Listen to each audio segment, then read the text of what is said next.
The murky waters of the Yangtze River stretched endlessly under a hazy sky as the HMS Amethyst. A British frigate cut through the water, its hull gleaming in the sunlight. The year was 1949, and the tension of the Chinese Civil War hung heavy in the air. On the bridge, Captain Cairns stood at the helm, his weathered face a mask of concentration as his eyes scanned the shoreline. Beside him, Lieutenant Weston fidgeted nervously with his binoculars, the weight of their mission palpable in the silence between them. "Sir, are you sure about this?" Weston finally whispered, his voice tinged with concern. "The reports of communist forces advancing." Cairns turned to his second-in-command, his eyes reflecting a mix of determination and the faintest hint of doubt. "We have our orders, Weston," he replied firmly. "The Amethyst sails on. We must maintain our presence here for now."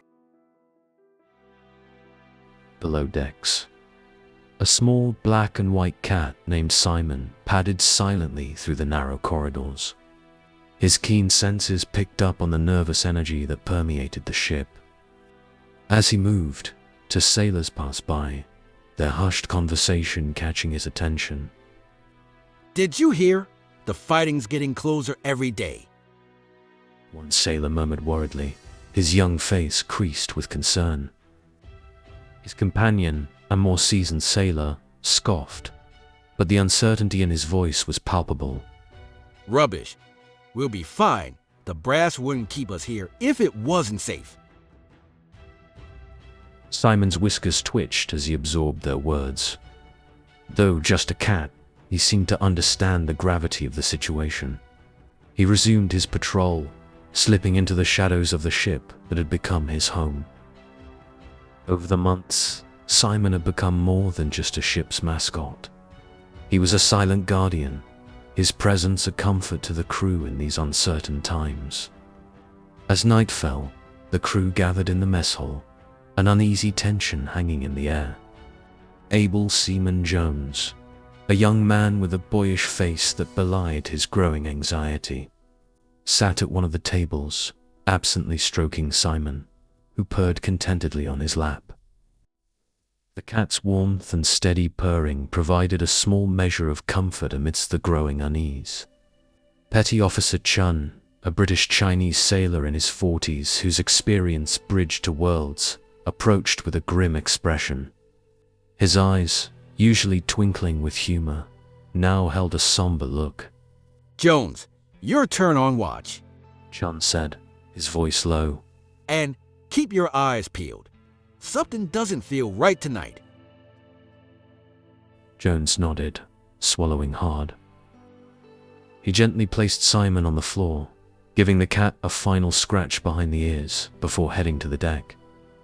As he took his position, peering into the darkness, the weight of responsibility settled heavily on his young shoulders.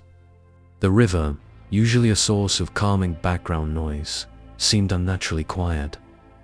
Suddenly, a distant boom echoed across the water, shattering the eerie silence.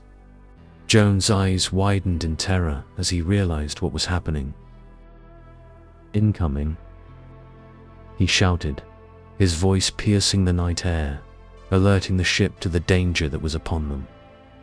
Chaos erupted as the first shells struck the Amethyst.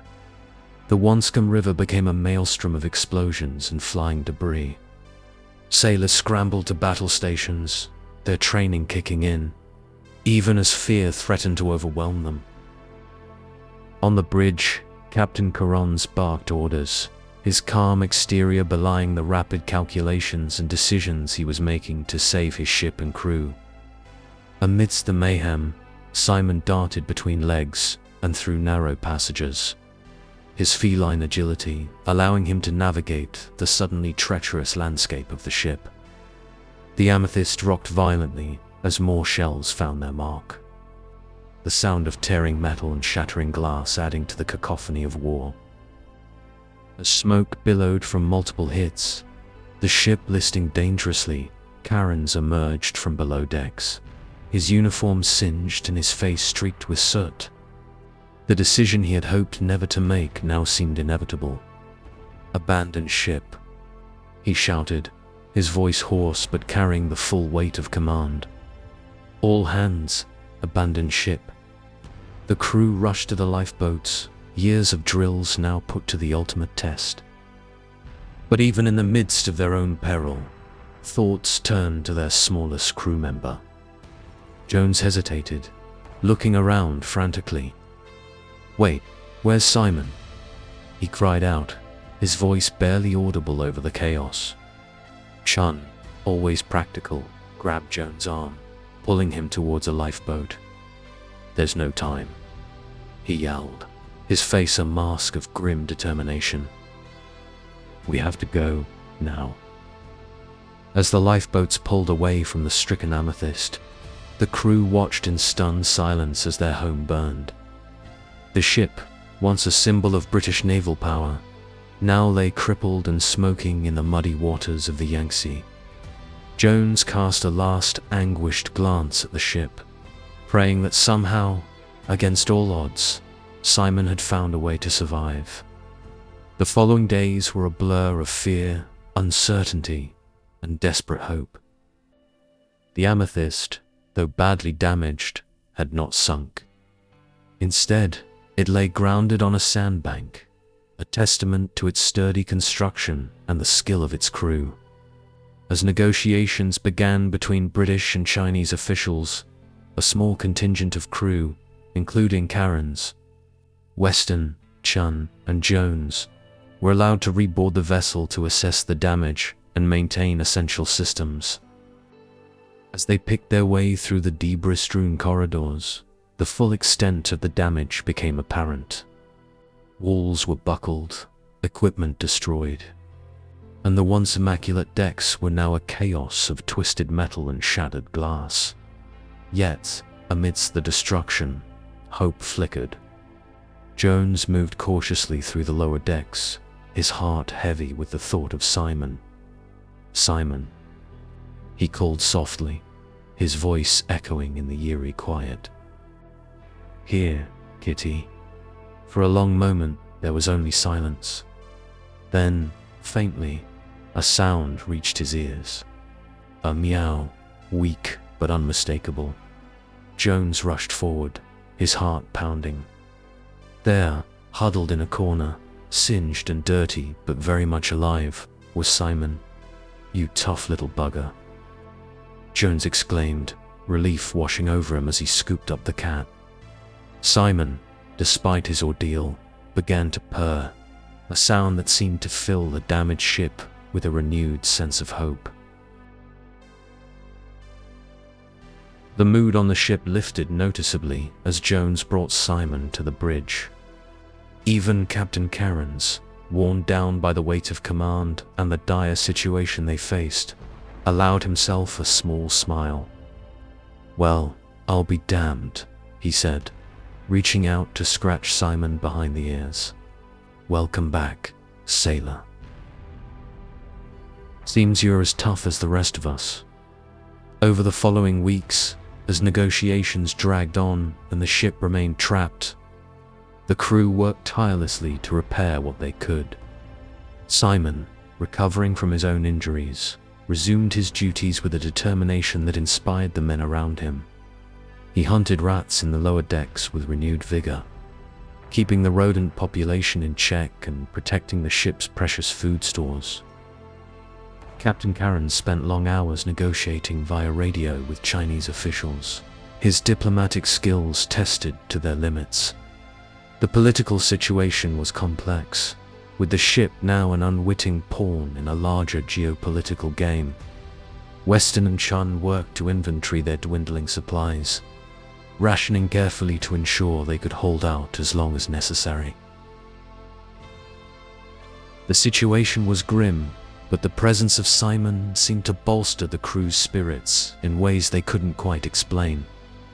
His resilience, his unwavering focus on his duties, became a model for the men to follow. In the face of uncertainty and danger, Simon remained, well, Simon. And in that constancy, the crew found strength. One evening, as the remaining crew gathered for a meager meal, morale was at its lowest ebb. The strain of their captivity, the dwindling supplies, and the uncertain future weighed heavily on every man. "We're going to die here, aren't we?" one sailor asked despondently, voicing the fear that had been growing in all their hearts. "That kind of talk doesn't help anyone," Chun snapped, but the fear in the room was palpable. The usual camaraderie that had defined life aboard the Amethyst seemed to have evaporated in the face of their dire circumstances. Captain Caron stood, his voice firm despite the exhaustion evident on his face. "Gentlemen, I know the situation seems bleak," he began, his eyes moving from one face to another. "But we are British sailors. We've faced worse odds before, and we'll face them again. Our duty now is to hold on, to show the same courage and determination that has defined the Royal Navy for centuries." As if on cue, Simon chose that moment to jump onto the table, dropping a large rat in the center. The crew stared in surprise, the sudden appearance of their feline crewmate breaking the tension. Then, slowly, at first, laughter began to ripple through the room. "See, even Simon's doing his part." Jones grinned, reaching out to stroke the cat's back. "If he's not giving up, how can we?" For a moment, the camaraderie that had seemed lost was rekindled. The laughter, the first real laughter in weeks, seemed to lift a weight from the room. Simon, unaware of the impact of his timing, simply began to groom himself, content in a job well done. Their resolve was tested again several days later when a fire broke out in the engine room. The blaze, fueled by leaking oil and the debris that still littered parts of the ship, spread quickly. As sailors rushed to contain it, the acrid smell of smoke filled the air, and the heat became oppressive.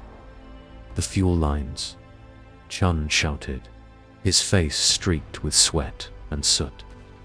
"If it reaches them, we're done for." In the chaos, Simon darted towards the flames, his animal instincts driving him towards the source of the danger. "Simon, no." Jones cried out, but the cat disappeared into the smoke before anyone could stop him. For agonizing moments, the crew fought the fire, their own safety secondary to saving their ship. Then, suddenly, rats began fleeing the area, pouring out of hidden nooks and crannies. In their wake, the fire's spread seemed to slow, as if the rodents had been inadvertently fueling its progress. As the crew finally managed to extinguish the last of the flames, Simon emerged from the smoke. He was singed and limping, his fur matted with soot, but very much alive. As Jones scooped him up, checking him for injuries, a realization dawned on the crew. Simon's chase had driven the rats from their nests, removing a source of fuel and allowing the sailors to finally get the upper hand against the fire. "You crazy cat," Jones murmured, holding Simon close. "You saved us all." The incident with the fire seemed to mark a turning point. The crew, having come so close to disaster yet again, found a renewed sense of purpose. If they could survive this, surely they could survive anything. Simon's bravery, his unwavering dedication to his duty even in the face of flames, became a rallying point for the men. Finally, after weeks of captivity and failed negotiations, Captain Cairns made a fateful decision. Gathering his officers on the bridge, he laid out a daring plan. "Gentlemen, we have one chance," he told them, his voice low but filled with determination. "We make a run for it tonight." Weston's eyes widened. "Sir, the engines are barely functioning," he protested, "and we'll be under heavy fire the entire way." Chun nodded in agreement. "It's a huge risk, Abden. We could be blown out of the water before we make it a mile."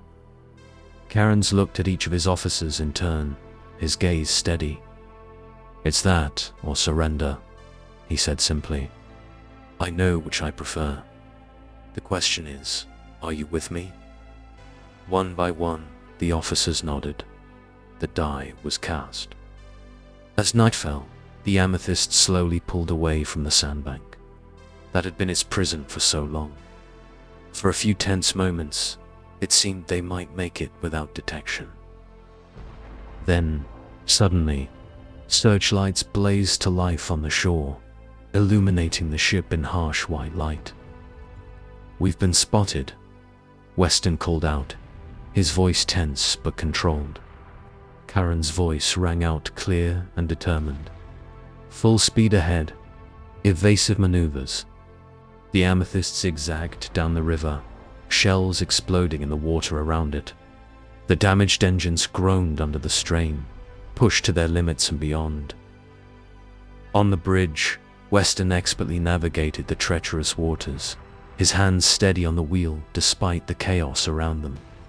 Below decks, Chung coordinated damage control teams, his calm voice a beacon of stability as he directed men to shore up damaged sections and fight the small fires that kept breaking out. In a quiet corner, Jones held Simon close, whispering words of encouragement to the cat who had become a symbol of their resilience. Through it all, Simon remained calm, his presence a comfort to Jones and, by extension, to the rest of the crew.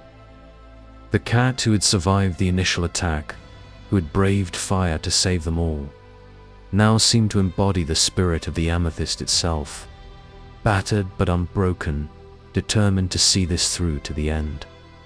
As dawn broke, against all odds, the amethyst sailed into the open sea, leaving the chaos of the Yangtze behind. The crew, exhausted but elated, cheered as they realized they had made it.